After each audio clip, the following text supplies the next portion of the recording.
Bonsoir à toutes et à tous. Alors, comme je vous ai dit, j'ai préparé une mini fiche. Mais bon,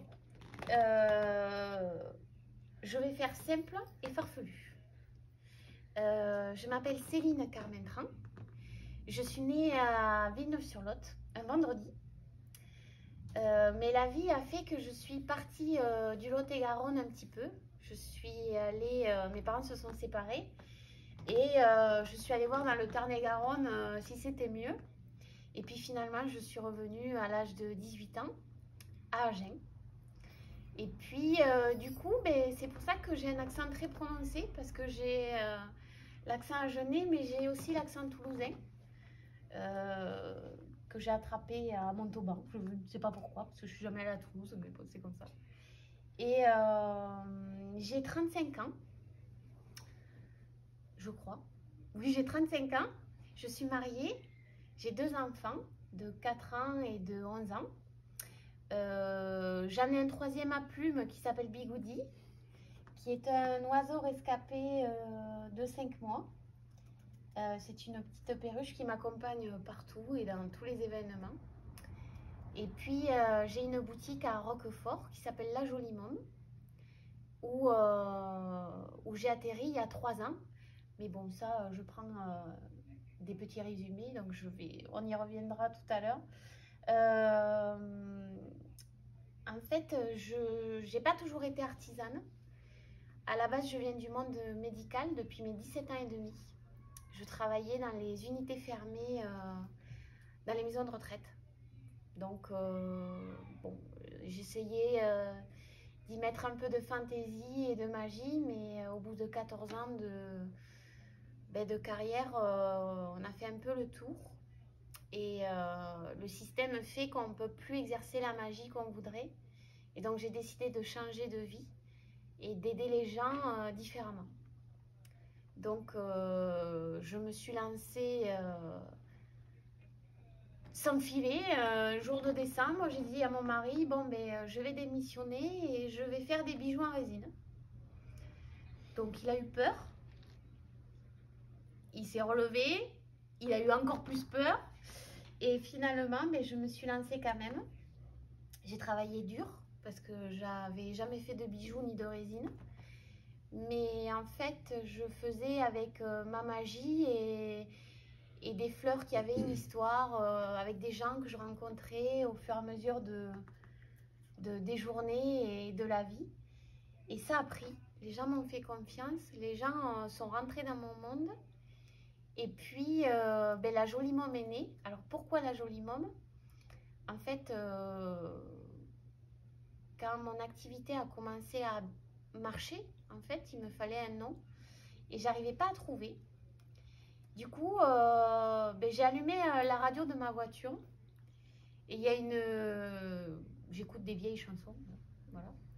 Et en fait, il y a une chanson qui est arrivée qui s'appelle Jolie Môme, de Juliette Gréco, qui est très drôle.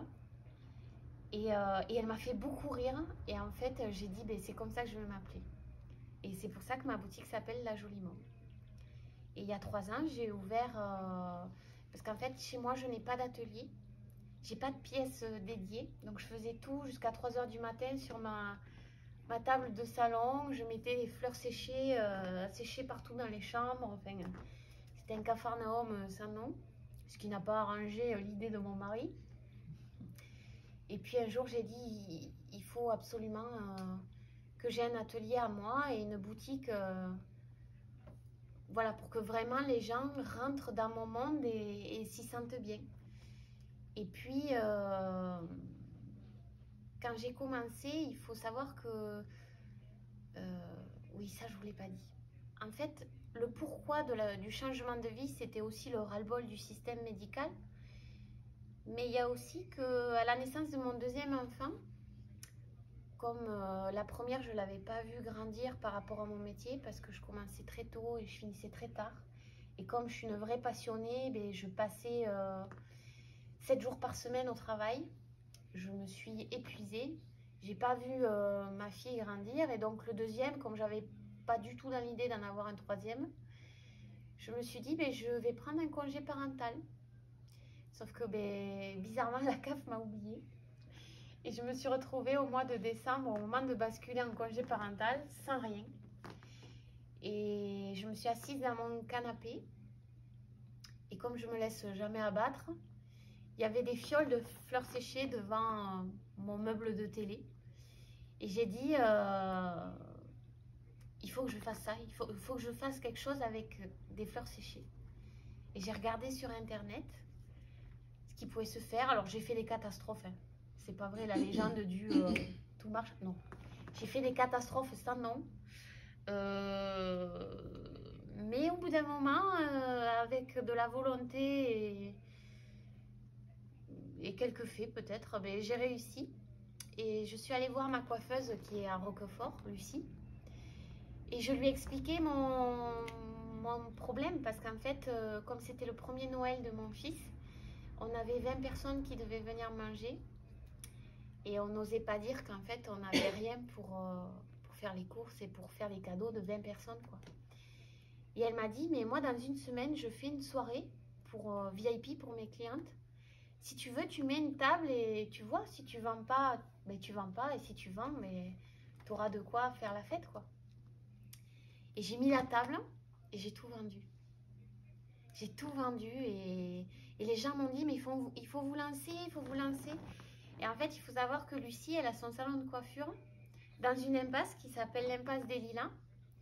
Et ce soir-là, je lui ai dit, tu sais, si un jour j'ai une boutique, eh ben, je me mettrai en face de toi. Et aujourd'hui, je suis en face de Lucie à l'impasse des Lilas, aux 3 impasses des Lilas. Et c'est l'histoire de la boutique, en fait. Tout a été fait avec magie et persévérance. Et c'est vrai que peu de gens y croyaient. Mais moi, j'y ai cru, alors ça suffit. Et puis aujourd'hui, ben, ça fait 3 ans et je pense que ma boutique a sauvé pas mal de gens qui avaient perdu complètement espoir et quand ils sont venus, ils sont revenus plusieurs fois. Et ma boutique, en fait, c'est un peu une maison où, voilà, où tout le monde peut entrer, tout le monde peut parler. Et parfois, quand on ressort, eh bien, on a pris un peu de magie et ça peut faire la différence. Voilà. Et aujourd'hui, j'ai plein de projets, malgré la crise, parce que pour les artisans, c'est très dur. Et aujourd'hui, je vais écrire un livre avec le monde de la boutique. J'ai un projet de salon de thé dans la boutique, de mini salon de fées. Tout ça, ça fourmille et j'y crois encore et j'ai de l'espoir et ça grandit. Et voilà pourquoi j'ai choisi Roquefort. Et voilà pourquoi je ne pourrais pas aller ailleurs que dans le Lot-et-Garonne parce que déjà, je ne pourrais pas aller ailleurs que dans le sud-ouest. Mais le Lot-et-Garonne, il y a quelque chose de différent. Il y a quelques années de ça, j'avais lancé un blog qui s'appelle le blog de la même étoile, qui était un blog où j'étais en anonyme et où je faisais des portraits de gens que je rencontrais dans le centre-ville d'Agen et tout ça. Et ça avait super bien marché à tel point que tous les jours, j'avais des gens qui me contactaient pour raconter leur histoire. Et un jour, j'ai dû arrêter parce que je faisais tout ça bénévolement et je faisais ça sur mon seul jour de repos. Et ça prenait des proportions pas possibles. Mais c'est mon petit regret parce qu'avant, personne ne savait que j'écrivais des histoires et donc je me mettais là sur le boulevard, sur un banc avec un cahier et j'écrivais la vie des Agenais, quoi. Et voilà. Et aujourd'hui, ils viennent dans ma boutique. Voilà ce que je peux vous en dire. De l'amour que j'ai pour cette ville et pour le Lot-et-Garonne en général et pour les gens qui y habitent. Voilà.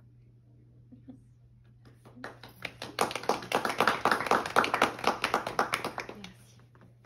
Quelle est cette jolie carte que Alors, cette carte, c'est la carte du monde des 4 vents.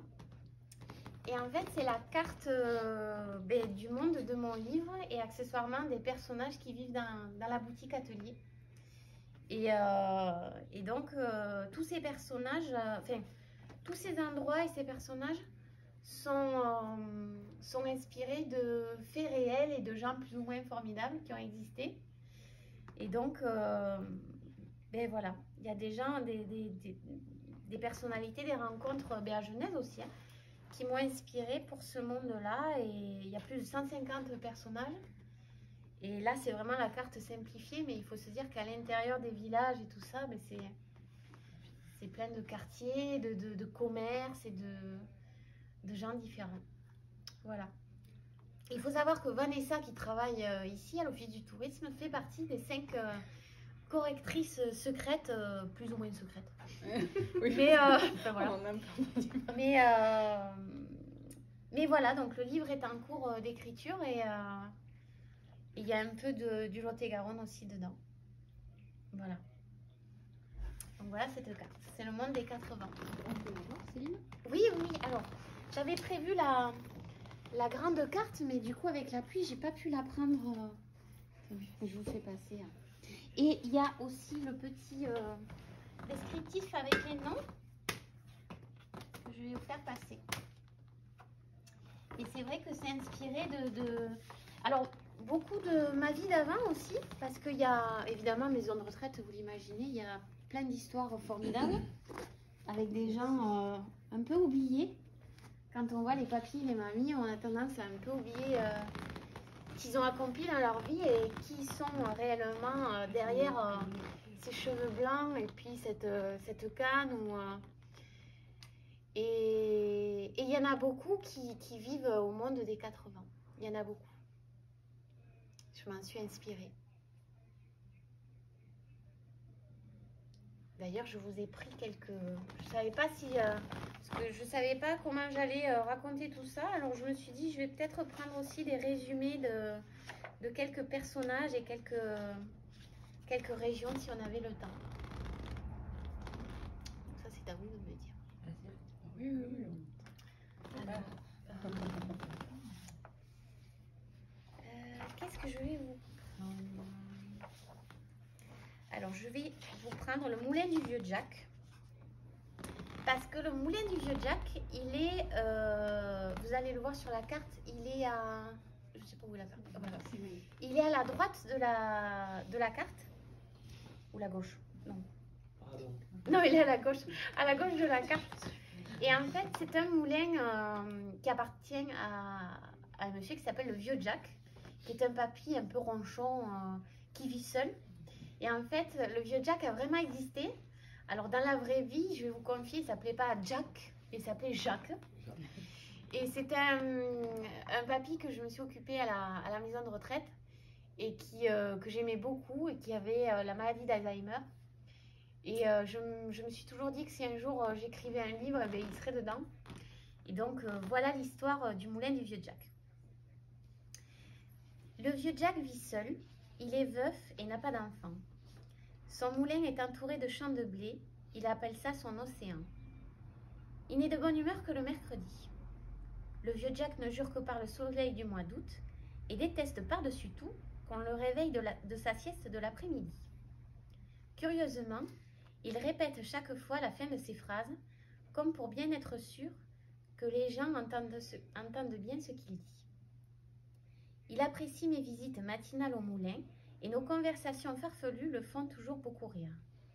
Le Vieux Jack me surnomme Pelle des Lapines, peau de lapin dans le langage des anciens, car il dit que mes visites lui portent chance. Cela me fait rire. Il aime s'asseoir devant son moulin et regarder son blé danser dans le vent. Moi, je lui porte de la gelée de mûre dont il raffole tant. La qualité de son blé est connue dans tous les 4 vents et de ce fait, il n'a pas de souci d'argent. Et quand je dois repartir, il m'adresse toujours un sourire en coin en disant affectueusement « Reviens-moi vite, Pelle des Lapines, avec ton petit air de mine de rien. » Et ça, c'est le Vieux Jack. Et en fait, Pelle des Lapines, il faut savoir que c'est de l'occitan. Et en fait, c'est une pièce que j'ai jouée quand j'étais petite. Je n'ai jamais su parler occitan. Je n'ai jamais compris ce que je récitais dans la pièce de théâtre parce que j'étais en CM2. Et en fait, j'ai trouvé chouette de le mettre dans l'histoire parce que Pelle des Lapines, cette pièce de théâtre, c'était une fée qui portait chance en fait aux agriculteurs et qui allait sur les champs, dans les champs de blé et tout ça, et qui jetait des petites brindilles. En fait, les agriculteurs disaient que qu'elle portait chance et qu'elle apportait l'argent, tout simplement. Et donc, je l'ai mis dans le moulin du vieux Jack. Parce que j'espère que c'est ce que je suis devenue finalement, une fée qui porte chance. Voilà.